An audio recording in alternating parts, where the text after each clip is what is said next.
So today I'm going to talk about the 4 quadrants of behavior modification. So those quadrants are positive and negative reinforcement and positive and negative punishment.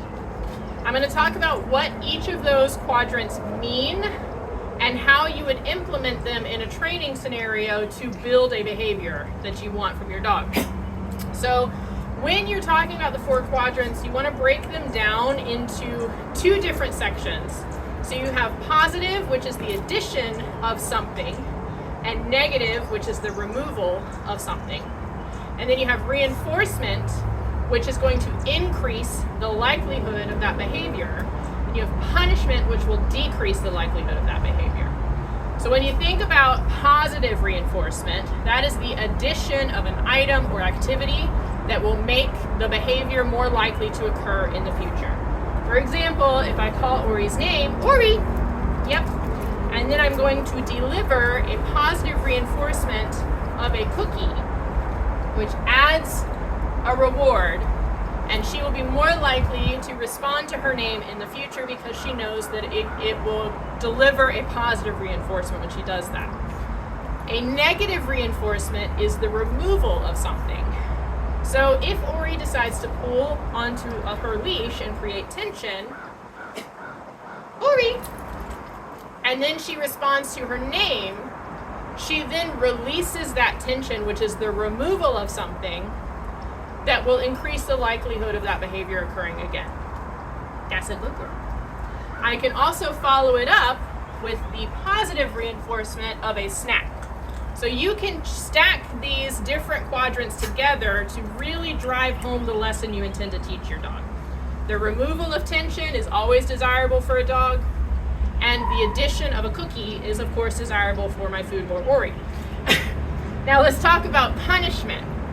Most of the time, when you're talking to a layman about punishing something or introducing a punishment, you're going to see eyes get wide, you're going to see people start to back away from you slowly, and they're not going to want to talk to you anymore. But punishment in behavior modification simply means the addition or subtraction of an activity or item that will decrease the likelihood of a behavior occurring again. So we're going to revisit tension on a leash. So if Ori were to choose to move away from me right now, which I'm going to make it very easy for her to make that choice, we are creating tension. We are adding tension to the leash. And that is a positive punishment because it makes the behavior less likely to occur when it is then paired with a negative reinforcement of the leash tension being released, followed by a positive reinforcement of cookies being delivered. So we turn leash tension into a positive punishment by then introducing reinforcement when Ori makes a different choice. Okay? And we can use all 4 quadrants of this behavior modification technique to introduce a complex behavior and build a complex behavior like loose leash etiquette.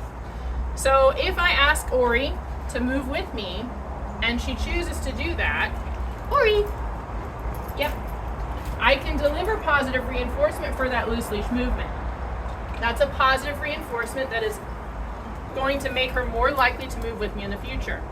Now, if she chooses to pull away from me like she's doing right now, that it adds tension to the leash, and it also stops forward movement, which is a negative punishment. She is no longer able to move freely. We are removing her mobility, and that is a negative punishment. When you pair it, ma'am, yeah, good girl, with positive reinforcement of cookies, once she moves back to you, those punishments are going to cause her to stop and move back to you more quickly and more reliably, yep, which is how you know that they are working. Yep, good girl. Notice I'm also using my marker. When you have primed a marker correctly, the marker can serve as a positive reinforcement on its own. You do not always have to deliver cookies if you have a nicely primed marker for your dog. So again, she's pulling away, she's creating tension. That is a positive punishment.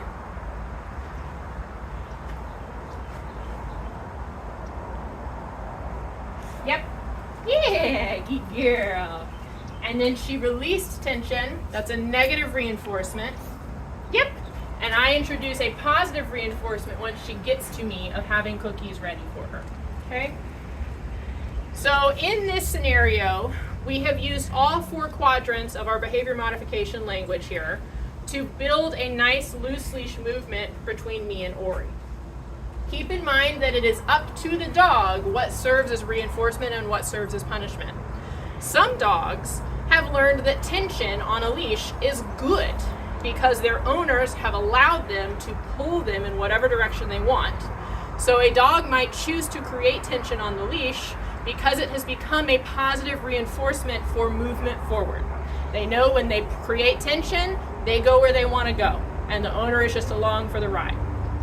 Some dogs have learned that loose leash is something to be worried about because it means they are in a stressful scenario in a confined space, and so you're going to see them grow anxious when they have a loose leash between you, the handler, and them, the dog, because they feel like they have no other options available to them.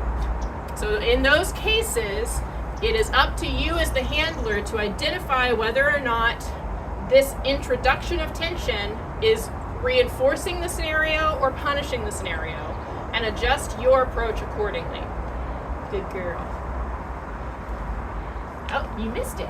Let me know if you have any questions in the comments, or you can message me privately to talk through what other scenarios you might be using these positive or negative punishments or positive or negative reinforcements during. Yeah. Touch. Yep, good girl. Good job.